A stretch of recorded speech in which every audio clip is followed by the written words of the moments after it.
কিছু কিছু গোল আলু মার্কা হুজুর টাটকা মুনাফিক এরা ফতোয়া দিচ্ছে ইরান তো ইমানদার না, এদের আকীদা খারাপ, এরা হলো শিয়া। এরা কি? এদেরকে শিয়া বলে ফতোয়া দিচ্ছে। সেই সময় পৃথিবীতে ইসলাম থাকবে কি থাকবে না, মুসলমান থাকবে কি থাকবে না? এক নয় দুই নয়, 2000 কিলো দূর থেকে বোমা নিক্ষেপ করেছে, মিসাইল নিক্ষেপ করেছে।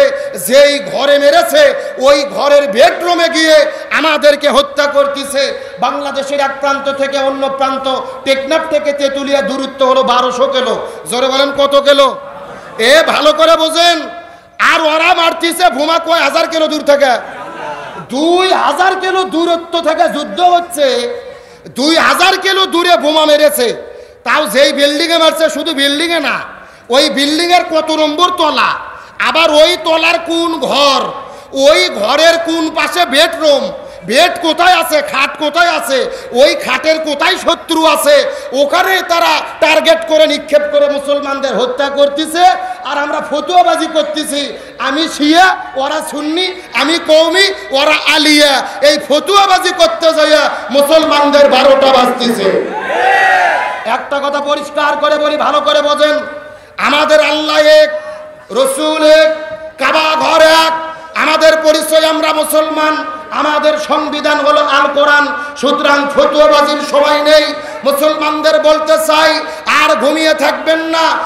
সৌদি আরবের রাজা বাদশাদেরকে বলতে চাই, আর মুনাফিকি করবেন না, পশ্চিমাদের গোলামি করবেন না।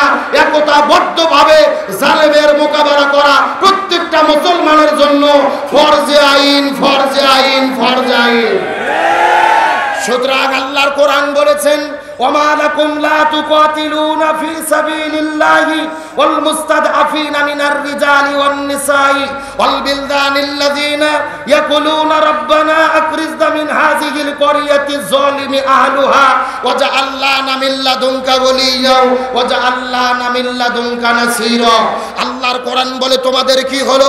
তামাম পৃথিবীতে নির্যাতিত মানবতা, ছোট ছোট শিশুদেরকে তারা হত্যা করে, মহিলাদেরকে তারা হত্যা করে, আল্লাহর কাছে ফরিয়াদ করে বলে, আল্লাহ এই মাজলুম জনপদ থেকে আমাদের মুক্ত করে দেন। অতএব একজন অভিভাবক পাঠান, যিনি আমাদের সাহায্য করবে, অতএব এই জমিন থেকে আমাদের বের করে নিয়ে যাবে।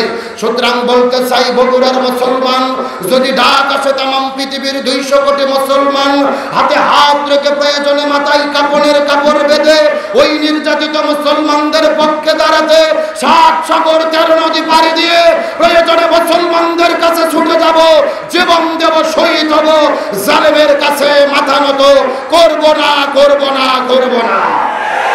তারা কারণে যে দুটি হাত আল্লাহকে তুলে দেখা।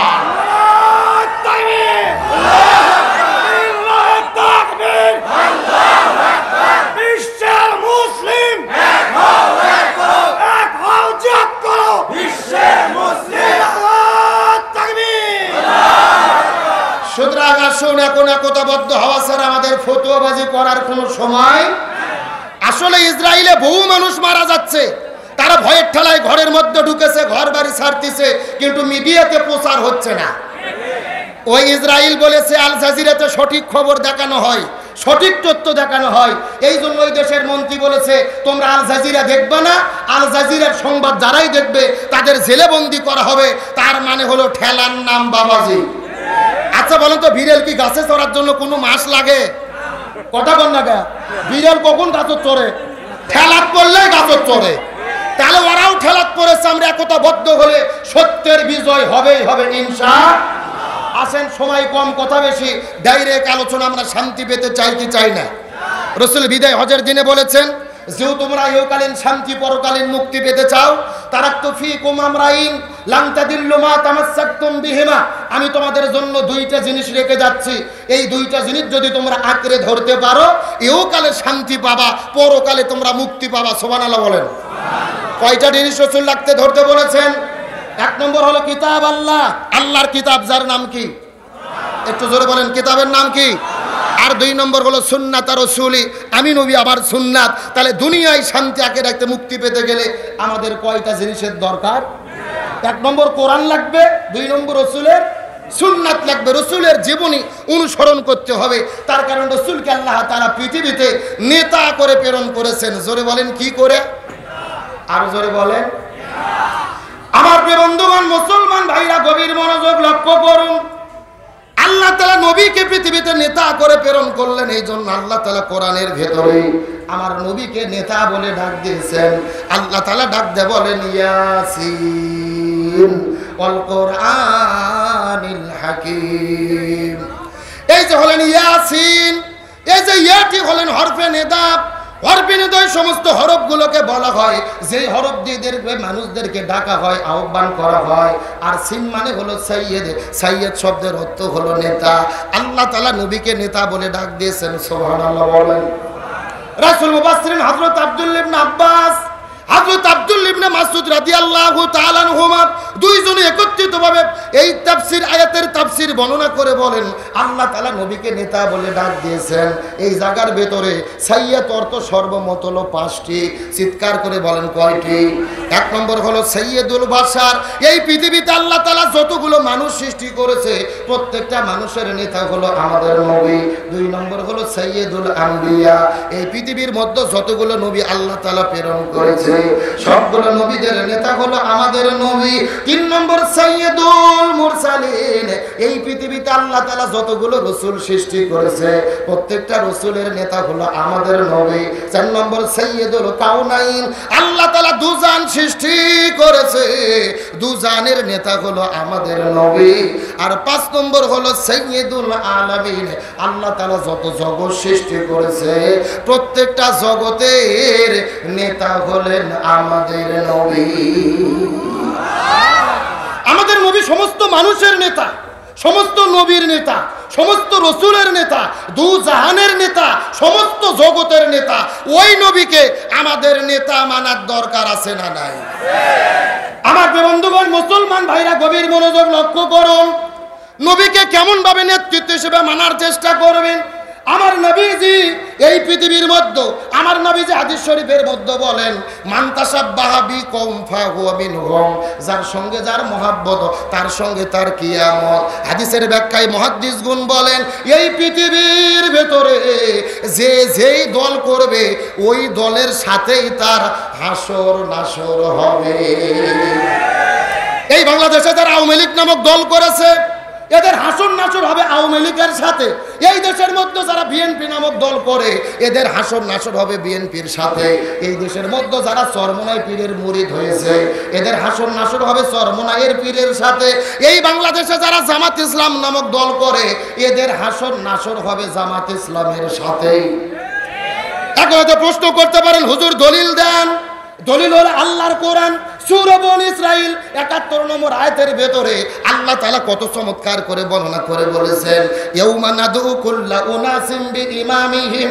আল্লাহ বলে হাসরের ময়দানে প্রত্যেকটা মানুষ একা থাকবে না, প্রত্যেকটা মানুষের সামনে থাকবে তার নেতা। সামনে থাকবে কে? এই যে হুজুরও একা থাকবে না, আমিও একা থাকবো না, আপনি একা থাকবে না, প্রত্যেকটা মানুষের সামনে থাকবে কে? আরো জোরে বলেন কে? আমি যদি আপনাদেরকে তাফসীরটা বোঝানোর চেষ্টা করি, ভালো করে ঢুকে পড়েন, লক্ষ্য করে বোঝার চেষ্টা করবেন। এই দেশের বিরুদ্ধে যারা আওয়ামী লীগ নামক দল এতদিন ধরে করেছে, হাসরের ময়দানে দেখা যাবে, হাসরের ময়দানে আওয়ামী লীগ দল যারা জমিনের মধ্যে করেছে এদের সামনে প্রথম দাঁড়িয়ে যাবে বঙ্গবন্ধু শেখ মুজিবুর রহমান, তারপরে দাঁড়িয়ে যাবে 16 বছরের স্বৈরাচার কাঁঠাল রানী হাসিনা, এরপর ওবায়দুল কাদের, অন্যান্য নেতা কর্মীরা। এই দেশের মধ্যে যারা বিএনপি নামক দল করে হাসরের ময়দানে দেখা যাবে প্রথম দাঁড়িয়ে যাবে শহীদ প্রেসিডেন্ট জিয়াউর রহমান, তারপরে বেগম খালেদা জিয়া, মির্জা ফখরুল ইসলাম আলমগীর, তারেক জিয়া, অন্যান্য নেতা কর্মীরা। চরমোনাই পীরের যারা মুরিদ হয়েছে হাসরের ময়দানে দেখা যাবে প্রথমে দাঁড়িয়ে যাবে মরহুম পীর সাহেব হুজুর, তারপরে মুফতি ফয়জুল করিম, মুফতি রেজাউল করিম। এই দেশের মধ্যে জামাত ইসলাম নামক যারা দল করে হাসরের ময়দানে দেখা যাবে প্রথমে দাঁড়িয়ে যাবে আল্লামা সৈয়দ আবুল আলা মওদুদী রহিমাহুল্লাহ, অধ্যাপক গোলাম আজম মাওলানা মতিউর রহমান নিজামী, তারপরে দাঁড়িয়ে যাবে কোরআনের পাখি শহীদ আল্লামা দেলোয়ার হোসেন সাইদী। আমির জামাত ডক্টর শফিকুর রহমান, অন্যান্য নেতা, তারপরে কর্মীরা। তার মানে হাসরের ময়দানে প্রত্যেকটা মানুষ একা থাকবে না, প্রত্যেকটা মানুষের সামনে থাকবে তার নেতা। হাদিয়ে কোরআনের আয়াতটা বোঝার চেষ্টা করেন। এখন এই জমিনের মধ্যে এমন মানুষকে আপনি নেতৃত্ব দিয়েছেন যাদের মুখের মধ্যে দাড়ি নাই, মাথার মধ্যে টুপি নাই, সুদ ঘুষ দুর্নীতি করে, সিএনজি স্ট্যান্ড দখল করে, টেম্পো স্ট্যান্ড দখল করে, বাস স্ট্যান্ড দখল করে, জনগণের উপরে জুলুম করে। এমন মানুষের যদি নেতৃত্ব জমিনের মধ্যে মেনে থাকেন, আল্লাহর কোরআন হাতে না শপথ করে বলতেছি, তাহলে আপনারা ধরা খাইয়ে বসে আছেন। এ ধরে বলেন, এ নেতা মানা দুনিয়ার কোনো বিষয় নয়। এই দুনিয়ায় যাকে নেতা মানবেন আখিরাতে তাকেই সামনে। এখন আপনি সিদ্ধান্ত আপনার, আমার দায়িত্ব কোরআনের কথা বলা, মানা না মানা এটাই এরুলিয়াবাসীর ব্যাপার। কথা বল না।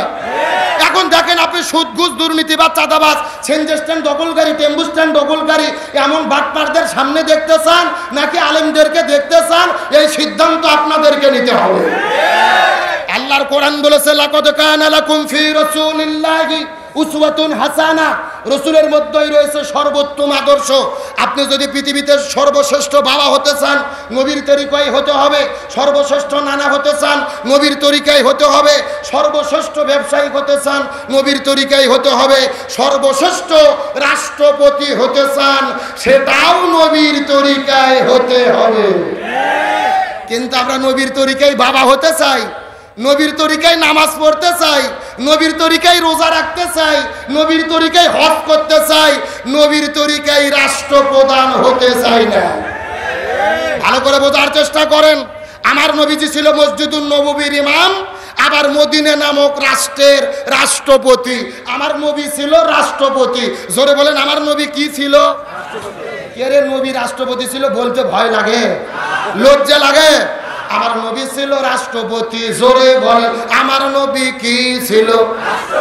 আরো জোরে। এখন আমি আপনাদেরকে জিজ্ঞাসা করি, বলেন তো দেখি, আমার নবী যদি রাষ্ট্রপতি থেকে থাকে তাহলে আমাদেরকে হুজুরদেরকেও রাষ্ট্রপতি হওয়ার দরকার আছে না নাই? হ্যাঁ, এই জায়গাতে সমস্যা। এই ওয়াজ করলে আমরা বিপদ। আমরা যদি বলি ওয়াজ করি খাওয়ার পরে মিষ্টি খাওয়া সুন্নাত, সবাই বলে সুবহানাল্লাহ সুবহানাল্লাহ, তার মানে আরো খাবার চাই। কিন্তু আমরা যখন বলি আমরা এমপি হতে চাই, ইউনিয়ন পরিষদের চেয়ারম্যান হতে চাই, তখন কিছু কিছু লোক লাভ দিয়ে উঠে বলে যে হুজুরের লোভ ঢুকছে রে। কথা বল না, আমার কথার সঙ্গে একমত? ভালো করে বোঝার চেষ্টা করবেন। নবী মসজিদুন নববীর ইমাম, আবার মদিনা নামক রাষ্ট্রের রাষ্ট্রপতি। তারপরে ইসলামের শিক্ষা হলো যিনি মসজিদের ইমাম হবে তাকেই সমাজের ইমাম হতে হবে। যিনি এরুলিয়া সবচাইতে বড় মসজিদের ইমাম হবে তাকে এরুলিয়া ইউনিয়ন পরিষদের চেয়ারম্যান হতে হবে। যিনি বগুড়া সেন্ট্রাল মসজিদের ইমাম হবে তাকে বগুড়া আসনের এমপি হতে হবে। যিনি ঢাকা বাইতুল মুকাররম মসজিদের খতিব হবে তাকেই বাংলাদেশের রাষ্ট্রপতি প্রধানমন্ত্রী হতে হবে। আর যতদিন পর্যন্ত আলেমদেরকে আমরা সমাজের ক্ষমতা না দেব, এই জমিন থেকে সুদ ঘুষ দুর্নীতি চাঁদাবাজি বন্ধ হবে না। আমরা বাংলাদেশ থেকে সুদ ঘুষ দুর্নীতি বন্ধ করতে চাই কি চাই না? এই জন্য আলেমদের ক্ষমতার দরকার আছে না নাই? আজকের মাহফিলের যিনি প্রধান আলোচক আমাদের প্রিয় ভাই মুফতি আমির হামজা, জামায়াত ইসলামের পক্ষ থেকে কুষ্টিয়া আসন থেকে তিনি এমপি নির্বাচন করবেন। আলহামদুলিল্লাহ বলেন। আমরা বলতে চাই শুধু মুফতি আমির হামজা নয়, মিজানুর রহমান আল আজহারি, আল্লামা মামুনুল হক, শাইখ আহমদুল্লাহ, ডক্টর আবুল কালাম আজাদ বাশার, এই বাংলাদেশে যত বড় বড় আলেম আছে এই রকম আলেমদেরকে, বক্তাদেরকে, খতিবদেরকে ইমাম হয়ে এমপি হয়ে সংসদে গিয়ে কোরআন দিয়ে রাষ্ট্র পরিচালনা করতে হবে। ইতিমধ্যে বাংলাদেশের সবগুলো ইসলামী দল একমত হয়েছে আগামীতে আলেমদের সমর্থন থাকবে এক বাক্সে। ইসলামী দলগুলো যদি একতাবদ্ধ হয়, আলেম ওলামা যদি একতাবদ্ধ হয়, আলেমদেরকে আমরা সমর্থন দিতে চাই কি চাই না? ভালো করে বোঝেন, রাজনৈতিক দৃষ্টিকোণ থেকে নেবেন না। স্বাধীনতার 54 বছর পার হয়ে গেছে, এক দল ক্ষমতায় এসেছে আর এক দল চলে গেছে, আমরা শান্তি পাইনি। সুতরাং শান্তি পাওয়ার জন্য আমাদের ঘোষণা, এই বাংলাদেশে সব দল দেখা শেষ, আগামীতে আলেমদের নেতৃত্বে কোরআনের বাংলাদেশ। আর সমস্ত আলেম ওলামা মিলে একতাবদ্ধ হয়ে 151টা এমপি যদি ওই সংসদের মধ্যে যাওয়ার পরে কোরআনের পক্ষে বিল পাশ করে কোরআন দিয়ে দেশ পরিচালনা করতে পারে, তাহলেই শান্তি পাওয়া সম্ভব, নতুবা জমিনের ভেতরে কখনো শান্তি পাওয়া সম্ভব নয়। সুতরাং আপনাদের বলতে চাই, আলেমদের সঙ্গে আপনারা থাকতে কি রাজি আছেন? জোরে বলেন রাজি আছেন? কারা কারা যে হাত তোলেন তো দেখি।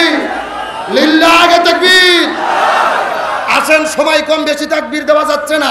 তাহলে আমি আপনাদের বুঝাইতে চাচ্ছি, যিনি মসজিদের ইমাম হবে তাকেই সমাজের ইমাম হতে। আমার প্রিয় বন্ধুগণ, মুসলমান ভাইরা গভীর মনোযোগ লক্ষ্য করুন। আমি আপনাদের সংক্ষিপ্তভাবে একটা মেসেজ দেওয়ার পরে বিদায় নিয়ে চলে যাব। এই জমিনের মধ্যে আমার নবীজি শান্তি কায়েম করার জন্য 17 বছর বয়সের ভেতরে এই জমিনের মধ্যে একটা দল গঠন করেছিল, যে দলের নাম হলো হিলফুল ফুজুল। কি নাম বললাম? এ বগুড়ার মুসলমান গভীর মনোযোগ লক্ষ্য করুন। নবীজি 17 বছর বয়সের ভেতরে হিলফুল ফুজুল নামক দল গঠন করার পরে 17 বছর থেকে শুরু করে 40 বছর পর্যন্ত নবীজি 23 বছর ধরে এই জমিনের মধ্যে শান্তি কায়েম করার জন্য চেষ্টা করলো। কিন্তু দুর্ভাগ্যজনক ব্যাপার হলো, 17 বছর থেকে শুরু করে 40 বছর পর্যন্ত 23 বছর ধরে নবীজি চেষ্টা করেছে, কিন্তু জমিনের ভেতরে শান্তি কায়েম করতে পারলো। এ বগুড়ার মুসলমান গভীর মনোযোগ বোঝার চেষ্টা করবেন। নবীজি 23 বছর ধরে চেষ্টা করেছে, কিন্তু জমিনের ভেতরে শান্তি কায়েম করতে পারলো না। কিন্তু নবীজির বয়স যখন 40 বছর হয়ে গেল, আল্লাহ নবীজির উপরে যখন কোরআনটা নাজিল করে দিল, নবীজি কোরআনের দাওয়াত দেওয়া শুরু করে দিলেন।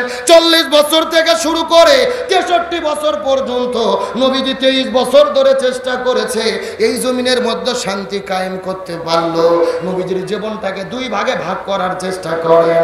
17 বছর থেকে শুরু করে 40 বছর পর্যন্ত নবুয়ত পাওয়ার আগের হলো 23 বছর, আর 40 বছর থেকে শুরু করে 63 পর্যন্ত নবুয়ত পাওয়ার পরের হলো 23 বছর।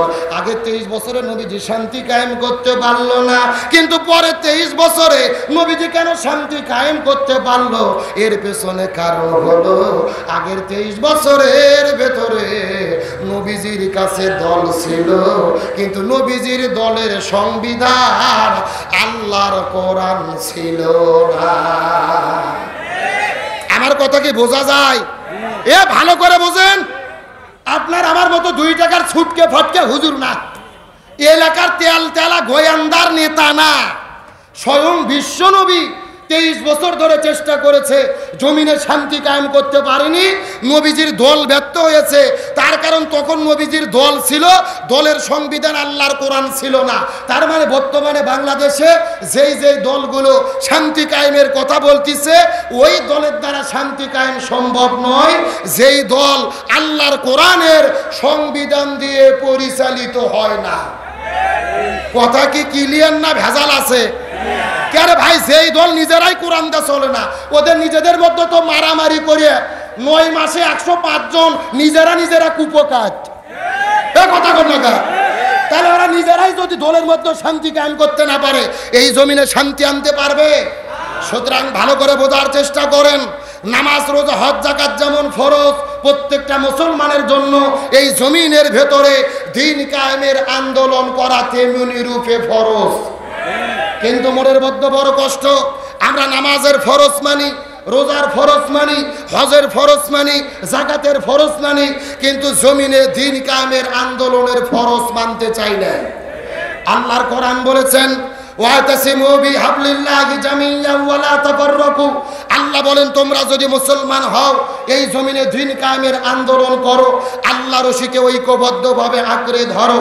আল্লাহর কোরআন বলেছেন, ওয়ালতাকুম মিনকুম উম্মাতুন ইয়াদউনা ইলাল খায়র ইয়ামুরুনা বিল মারুফ ওয়া ইয়ানহাউনা আনিল মুনকার।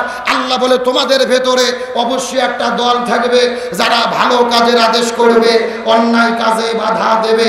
আল্লাহর কোরআন বলেছেন, আল্লাযীনা ইম্মাক্কান্নাহুম ফিল আরদি আকামুস আকামুস সালাহ ওয়া আতাউজ যাকাত ওয়া আমারু বিল মারুফ ওয়া নাহাউ আনিল মুনকার। কোন মুসলমান দল যদি ক্ষমতায় যায় চারটি কর্মসূচি বাস্তবায়ন করবে।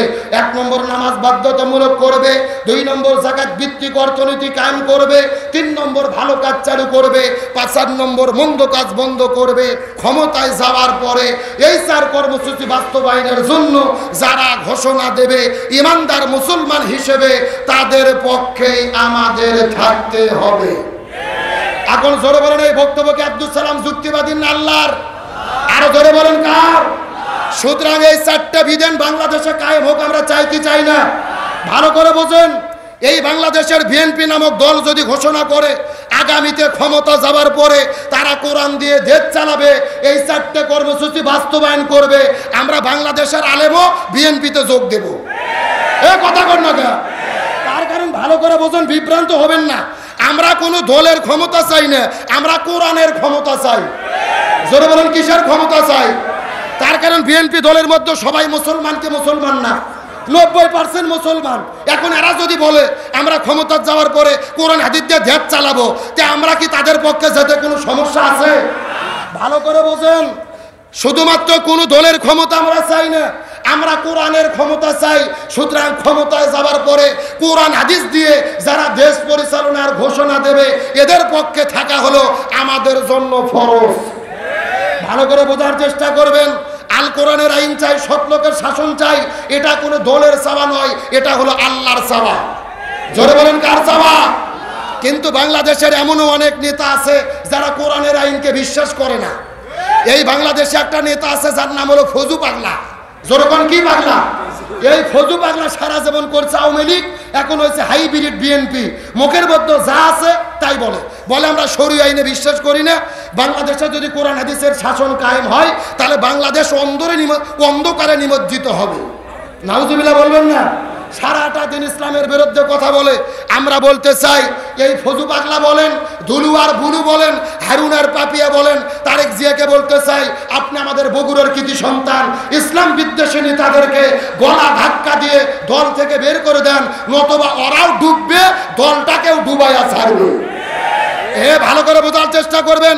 শহীদ প্রেসিডেন্ট জিয়াউর রহমান বিএনপি গঠন করেছে, তিনি ইসলামের পক্ষের লোক ছিল।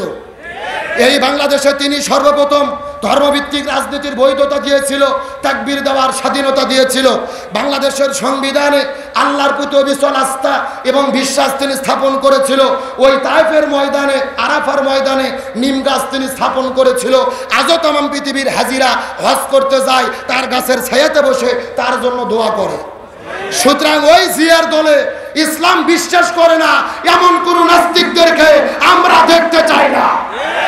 তাহলে আমরা বলতে চাই শান্তির জন্য কি লাগবে? আরো ধরে বলেন, এখন চিৎকার করে বলেন। আল্লাহ তাআলা আমাদেরকে জমিনে সৃষ্টি করেছে, আল্লাহর একটা লক্ষ্য উদ্দেশ্য আছে না নাই? উদ্দেশ্যটা কি? আল্লাহর কোরআন বলেছেন ওমা খলাকতুল জিন্না ওয়াল ইনসা ইল্লা লিয়াবুদুন, আমি মানুষ এবং জিনকে সৃষ্টি করেছি আমার ইবাদত করার জন্য। সুবহানাল্লাহ বলেন। আজকের আলোচনার মেইন টপিক হলো আল্লাহর কাছে সবচাইতে প্রিয় ইবাদত কোনটি, আল্লাহর কাছে সবচাইতে দামি ইবাদত কোনটি। বাংলাদেশের মানুষের ধারণা নামাজের নাম ইবাদত, হজের নাম ইবাদত, যাকাতের নাম ইবাদত, জিকিরের নাম ইবাদত। ভালো করে বোঝার চেষ্টা করেন, নামাজ, রোজা, হজ, যাকাত অবশ্যই ইবাদত, তবে আল্লাহর কাছে সবচাইতে প্রিয় ইবাদত হলো এই জমিনের ভেতরে কোরআন বিজয়ের আন্দোলন করা। ভালো করে বোঝার চেষ্টা করেন, বিভ্রান্ত হবেন না। এই বাংলাদেশে তাবলিগ নামে একটা দল আছে না নাই? মসজিদে মসজিদে যায়, মানুষদেরকে দিনের পথে ডাকে, নামাজের পথে ডাকে, ভাই নামাজ পড়েন, বহুত ফায়দা, বহুত নেকি। আচ্ছা বলেন তো তাবলিগের কি কোনো বিপদ বাংলাদেশে আছে? নাই। আচ্ছা বলেন তো বাংলাদেশে জিকির পার্টি আছে না নাই? কথা কয় না বাঙালি রে? আরে ভাই বাংলাদেশে যত জিকির চলে, এত জিকির পৃথিবীর কোনো দেশত চলে না। যেই রকম পীর ওই রকম তরিকা, ওই রকম জিকির আছে না নাই? আমি কি দু একটা বলবো? আল্লাহর ওলি খাজা বাবা, বিশ্বের ওলি খাজা বাবা, ফরিদপুরের কেবলা জাগান তোমার জন্য কান্দে বাবা, লক্ষ জাকের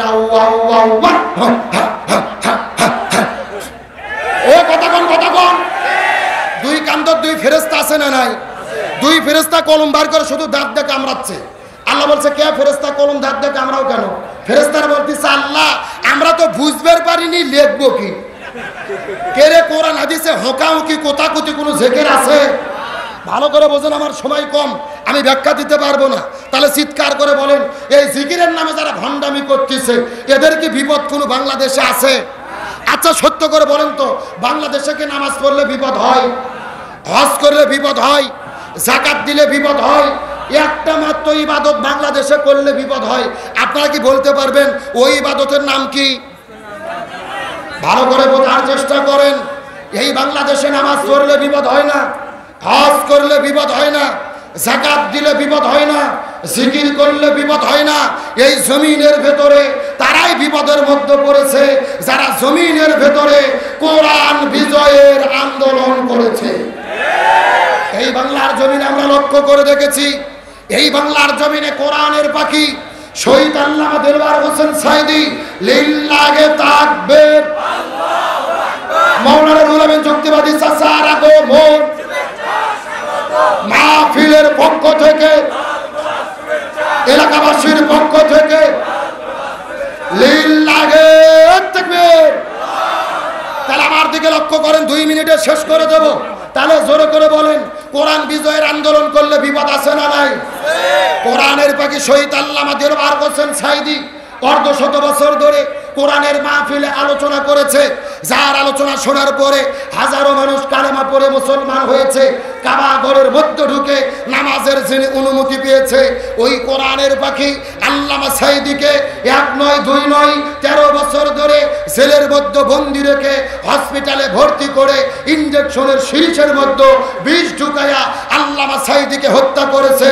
আল্লামা সাঈদীর কোনো অপরাধ ছিল না, অপরাধ একটা জমিনের ভেতরে কোরআন বিজয়ের আন্দোলন করেছিল। আপনাদের এরুলিয়ার কৃতি সন্তান আমাদের প্রিয় ভাই শহীদ আবু রুহানি, তাকে শহীদ করে দিয়েছিল এই মাঠের ভেতরে। আজ থেকে 12 বছর আগে তার জানাজার নামাজ আমি পড়ে গিয়েছি। আবু রুহানির কোনো অপরাধ ছিল না, কোনো অন্যায় ছিল না, তার অপরাধ হলো একটা, এই জমিনের ভেতরে তিনি কোরআন বিজয়ের আন্দোলন করেছিল। গভীর মনোযোগ, ভালো করে বোঝার চেষ্টা করেন। আল্লাহর কোরআন বলেছেন ওমা ওয়াসাইনা বিহি ইব্রাহিম ওয়া মূসা ওয়া ঈসা আন আকিমুদ্দিন ওয়া লা তাতাফাররাকু ফি। আল্লাহর কোরআন বলেছে এই জমিনের ভেতরে হযরতে মূসা, ঈসা, ইব্রাহিম আলাইহিস সালাম যত নবী রাসূল প্রেরণ করেছি, সব নবী রাসূলের দায়িত্ব ছিল তারা যেন জমিনে দ্বীন কায়েম করে। আল্লাহু আকবার বলেন। শুধুমাত্র সব নবী রাসূলের দায়িত্ব নয়, আমার নবীকে জমিনে কেন প্রেরণ করা হলো? আল্লাহর কোরআনের 3 জায়গায় আল্লাহ একই বক্তব্য দিয়েছে। সূরা তাওবার 33 নম্বর আয়াত, সূরা আল ফাতির 28 নম্বর আয়াত, সূরা সফের 9 নম্বর আয়াত। আল্লাহর কোরআন বলেছেন ওয়াল্লাযী আরসালা রাসূলাহু বিল হুদা ওয়া দীনিল হাক্কি লিইয়ুযহিরাহু আলা দীনি কুল্লিহি ওয়ালাউ কারিহাল মুশরিকুন। আল্লাহ বলেন নবীকে জমিনে প্রেরণ করেছি শুধু নামাজের জন্য নয়, শুধু হজের জন্য নয়, শুধু যাকাতের জন্য নয়, শুধু জিকিরের জন্য নয়, জমিনে নবীকে নবী হিসেবে প্রেরণ করেছি সমস্ত মতবাদের উপরে ইসলামকে বিজয় করার জন্য। সুতরাং বাংলার জমিনে ইসলাম বিজয় হোক, আমরা কি চাই? এই বাংলাদেশে যদি শান্তি পেতে চাই, বাবার নীতি, বেটির নীতি, স্বামীর নীতি, কার্ল মার্ক্সের নীতি, লেনিনের নীতি, পুতিনের নীতি, ধর্মনিরপেক্ষতাবাদ, জাতীয়তাবাদ, ভারতের নীতি, ব্রিটিশের নীতি দিয়ে এই জমিনে শান্তি আসবে না। বাংলাদেশের শান্তির জন্য কোরআনের নীতি কায়েম করতে হবে। সুতরাং বাংলাদেশের ঘর থেকে শুরু করে রান্নাঘর থেকে শুরু করে সংসদ পর্যন্ত প্রতিটি জায়গায় কোরআনকে কায়েম করে বাংলাদেশের পার্লামেন্টে আগামীতে আলেমদের প্রেরণ করে কোরআন বিজয়ের মাধ্যমে এই কোরআন দিয়ে বাংলাদেশ পরিচালিত হোক। এই পক্ষে কারা কারা আছেন দুটি হাত আল্লাহকে তুলে দেখা।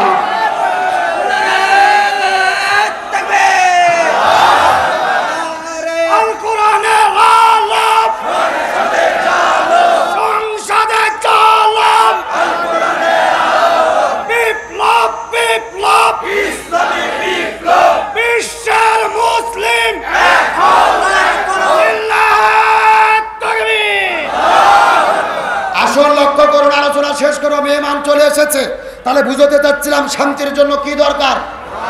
আজকে বাংলাদেশের একজন উপদেষ্টা আসিফ মাহমুদ, তিনি সচিবালয়ে প্রোগ্রাম শুরু করেছে কোরআন তেলাওয়াত করে। আলহামদুলিল্লাহ বলেন। সবাই প্রশংসা করতেছে, ভালো কাজ করেছে। এখন আমার প্রশ্ন হলো, শুধু কোরআন তেলাওয়াত করে প্রোগ্রাম শুরু করেই যদি এত ভালো লাগে, এত প্রশংসা হয়, ওই কোরআন দিয়ে সচিবালয় চললে ভালো হবে কি হবে না? শান্তি আসবে কি আসবে না? সুতরাং আমরা কোরআনকে শুধু ঘরে রাখতে চাই না, কোরআন পার্লামেন্টে পাঠাতে চাই, কোরআন দিয়ে সচিবালয় চালাতে চাই। সুতরাং আমি আপনাদের বলেছিলাম, রাসূল হাদিসে বলেছেন, তারাক্তু ফীকুম আমরাইন, আমি তোমাদের জন্য দুটো জিনিস রেখে যাচ্ছি, যদি তোমরা আঁকড়ে ধরতে পারো পথ ভ্রষ্ট হবে না, দুনিয়াতে শান্তি পাবে, আখিরাতে মুক্তি পাবে। এক নম্বর নাম কি? আরো জোরে বলেন। এক নম্বর কিতাব আল্লাহ, আল্লাহর কিতাব কোরআন, আর দুই নম্বর রাসূলের সুন্নাহ, রাসূলের আদর্শ।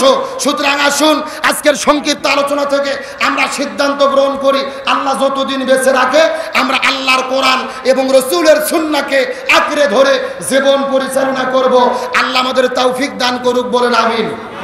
আমি আপনাদের প্রথমে বলেছি বক্তা বেশি, আলোচনা শুরু হবে কিন্তু শেষ এখন আলোচনা শুরুই করতে পারি নাই। মেহমান চলে এসেছে, আমাদের বগুড়ার গর্ব, মাওলানা রুহুল আমিন যুক্তিবাদী, মুফতি বজলুর রশিদ চাচা, আমাদের দুইজন মুরব্বী। আল্লাহ দুইজন মুরব্বীর নিয়ে হায়াত দান করুক, বলেন আমিন। আল্লাহ আমির হামজা ভাইয়ের নিয়ে হায়াত দারাজ করুক, বলেন আমিন। আগামীতে এমপি হিসেবে কবুল করুক, বলেন আমিন। এতটুকু কথা বলে আমার ভাঙা ভাঙা আলোচনা শেষ করে আপনাদের কাছ থেকে দোয়া চেয়ে বিদায় নিচ্ছি। আসসালামু আলাইকুম ওয়া রাহমাতুল্লাহি ওয়া বারাকাতুহু।